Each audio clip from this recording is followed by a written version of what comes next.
Both Senators McCain and Obama are trying to win over independently minded voters. But a new CNN poll finds the majority of voters believe that they will change their views just to be elected. Joining us for more on that and all the day's political news, three of the best political analysts and CNN contributors. New York Daily News columnist Errol Lewis, syndicated columnist Miguel Perez, and Professor Carol Swain of Vanderbilt University. Carol is the editor of Debating Immigration, and she also served as an advisor to Mike Huckabee's presidential campaign. Thank you very much, all three of you, for joining us. Let's first get started with Senator Obama today. He came out and he said, look, I'm going to be refining my policy, and then he calls this late afternoon news conference trying to again redefine what he essentially said, saying, no, I'm not backtracking. Errol, I want you to take the first question. Is he flip-flopping or is he not? Well, I think he's adjusting, and he's trying to take the temperature, and he's doing it early on when he has a possibility of getting away with it, number one.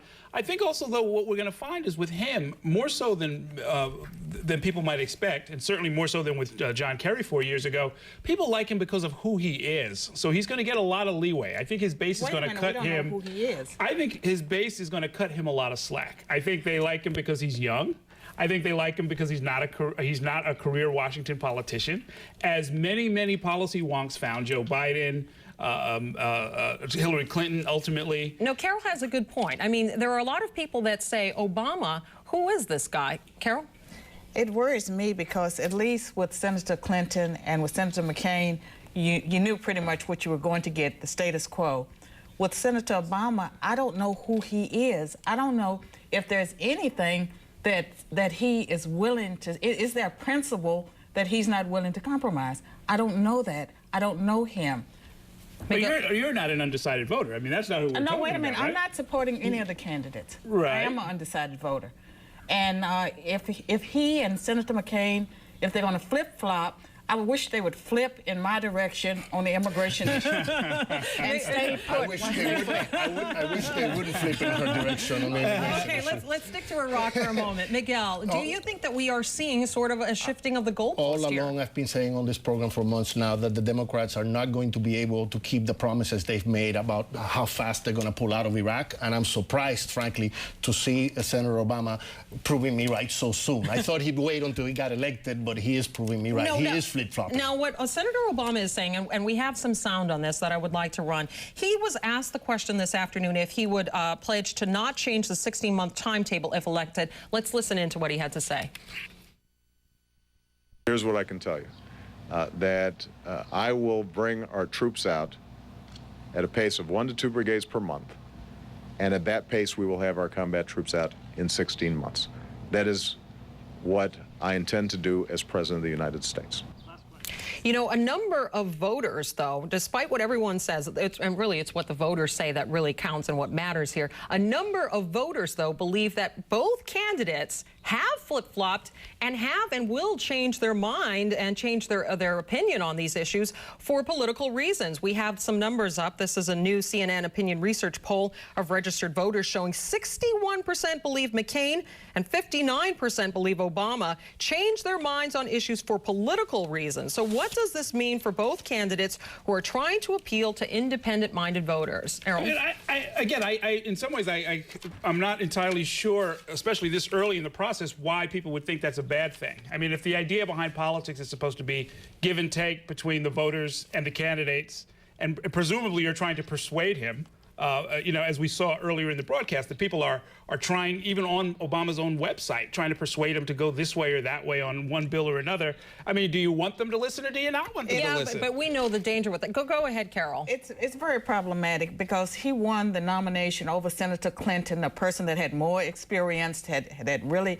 laid the groundwork, because he promised certain things that voters expected him to carry out his promises, and so he got an advantage. But the thing is, that's not true. That's not true. You didn't hear people at those rallies saying 16 months, 16 months. They were cheering, yes, we can. They thought he was a candidate of change. He's like any other candidate, and I mean, I could see that early on. I had problems almost immediately with the inconsistencies. They troubled me, and with the voters, they're really seeing more about the man's character.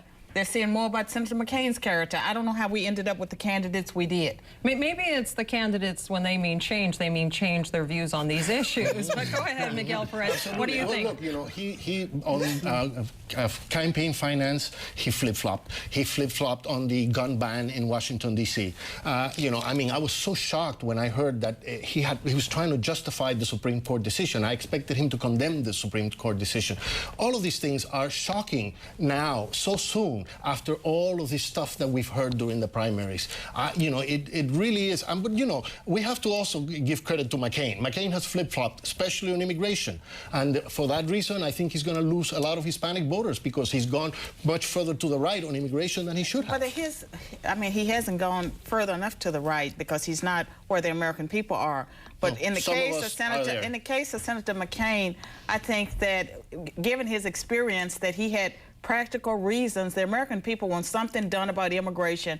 They have problems with blanket amnesty, and so I can understand Senator McCain's modest little shift in that on that particular issue. He's saying that if he's going to wait until we reinforce the borders, and I think that's okay.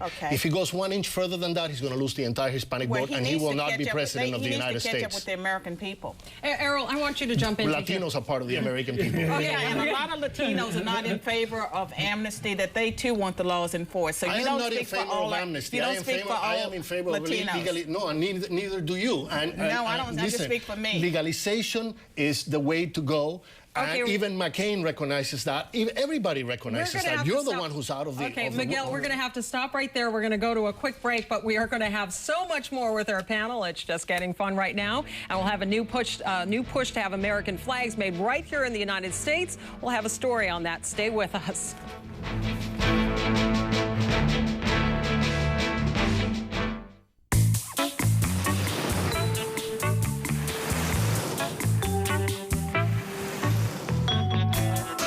Today for the Gold Delta Sky Miles credit card from American Express and start earning double miles in more places more often.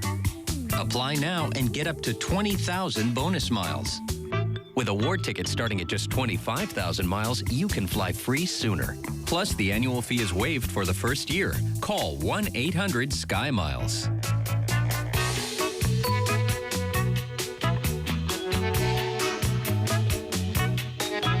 Call now for the Gold Delta Sky Miles credit card and earn 2 miles for every eligible dollar you spend for even faster travel awards on Delta and 15 airline partners. Take advantage of this great offer today and get 20,000 miles closer to a free trip. Plus, enjoy the card with no annual fee for the first year. Apply online or call 1-800-SKY-MILES now.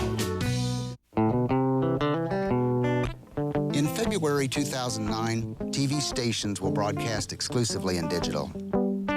Every TV that's hooked up to cable will still work just fine. If you get TV through an antenna, you can still keep your sets working. Just visit dtv2009.gov to apply for government coupons for converter boxes, or call 888-DTV-2009 for information. If you're over the age of 50, I'd like to introduce you to the perfect in-home fitness solution, the Resistance Chair Exercise System. If your doctor has told you to start a daily exercise program, then the Resistance Chair can help you stave off the effects of ailments such as arthritis, osteoporosis, diabetes, heart disease, and obesity. It comes ready to use right out of the box and includes a DVD with easy-to-follow routines. The Resistance Chair System is the perfect way to start feeling good again. It's made of heavy-duty construction and easily holds up to 400 pounds. And you can expand the health benefits by adding the optional Freedom Flex shoulder stretcher. This accessory bolts onto the chair and stretches your shoulders for rehabilitation and to alleviate frozen shoulder syndrome. Order today and you'll receive 3 extra cable sets and 2 instructional DVDs at no additional cost. To order your Resistance Chair, call toll-free at 1-800-306-5400. That's 1-800-306-5400. Purchase your chair for only 6 easy payments of $39.95 per month. That's 1-800-306-5400. We're back now with Errol Lewis, Miguel Perez, and Carol Swain. Joining us now, we were just talking about Senators Obama and McCain. Now, here's a legitimate question. Is it all right? I mean, obviously, this is a general election here, so what's so wrong with them moving to the center to attract independent voters? Errol, I'll let you take it first. The whole system is designed to do exactly that. I mean, look, there are going to be upwards of 120 million people voting in this general election. The notion that any one or two people could simply lay out a group of positions and just say, well, this will be good for 61 million people, and they can take it or leave it, and that's all our democracy is going to mean. The system is not supposed to work that way. There's supposed to be debate. There's supposed to be interchange. You want to see some maturity from these candidates. You want to see them develop as they go along. If voters, perhaps well-meaning, expect their candidates to be almost godlike and to sort of just announce what the position is and then never deviate from it, I mean, that's partly how we got into Iraq, number one, but it's also, I think, just unrealistic. I mean, it's just not democracy, because then what you get are candidates, if they're foolish enough to fall into that trap, then they're going to stick to a position, even a completely wrong position, simply because they said something 5 or 6 or 7 months ago. But Carol, Carol, do you think independent voters want somebody to take a stand and stick to it? Yes, I do. And I think even Senator Obama with the flag, when he decided he did not want to wear a flag, I lost respect for him when he put one on. I think you should take a stance and you should stand by it, and that there should be some principles that you don't compromise on. Now, some of the issues... And wearing a flag pin is a principle? No, if there was a reason why he didn't want to wear a flag pin, he should not have allowed public pressure to cause him to put one on. Okay, we're going to let what matters. We want to know what the opinion of the public. We've got a poll here: registered voters' opinion of the candidates. This is a CNN Opinion Research Corporation poll. The latest showing registered voters have a favorable opinion of Obama 63% and McCain 59%. Miguel, your reaction? It's to be expected. I think, it's a little bit hypocritical of the system, if that's what the system is. And the American people don't expect our elected officials, somebody who wants to be our president, to be a hypocrite and to run to the middle and change his positions so soon from the primaries till now. And that is what they see happening with both candidates. One example with Colombia being so hot in the news right now, Obama's statement yesterday on Colombia, where he said that he supports the policy of no concessions to the leftist guerrillas in Colombia, when in fact he's the one that's making the biggest concession by opposing the free trade agreement with Colombia, and Democrats holding up the free trade agreement with Colombia.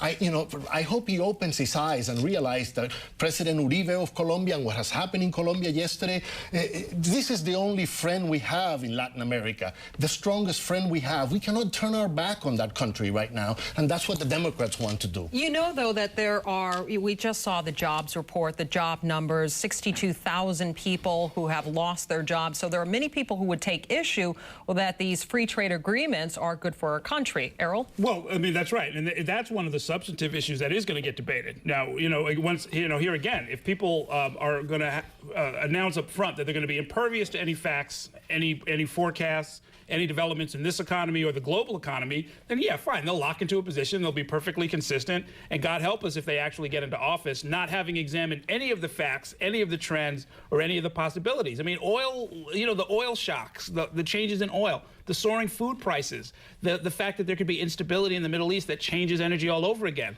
the unknown factor that's always out there, which is technology. The notion that you would just say, well, this is going to be the energy policy. It'll be the energy policy tomorrow, today, and forever. It's not politics, it's not leadership, and it's not good for the country. Okay, let's get Carolyn. That is not the issue with Senator Obama. We expect presidents to have wisdom, hopefully experience, and they look at the facts, they make their decisions, and if we trust them, we will abide by those decisions. But in a campaign, to shift that many times on issues, it's very troubling, because when a candidate has very little experience, we have to make we have to use the information available to determine the character of the person. And with Senator Obama, it's just very troubling. I don't know what's wrong with the American people that they... The question is, do you think there should be dialogue? Because it sounds like what you're saying is, present me with a menu, and if I want it, I'll buy it, and if I don't like it, then I won't. But that's not dialogue. That's not true. I mean, I don't see... I like to see consistency. I like to see principles, and I like to see people that are willing to take a position and stand by it if it's one that, if it's a value for them. I don't like to see people that are flip-flopping and making statements about values and who they are and then acting totally contrary to that in other areas of their lives. Okay, Miguel, you get the last word. A few months ago, Senator Obama was saying that he was going to tell the generals what to do. Now he sounds more and more like he wants to listen to the generals and get their opinion and then decide. You know, which one is it? He sounds a lot more like Bush nowadays. Okay, we are going to have to end there. We could go on for probably another 50 minutes, but time's up. So thank you very much. We appreciate your comments, your thoughts. Thank you for joining us.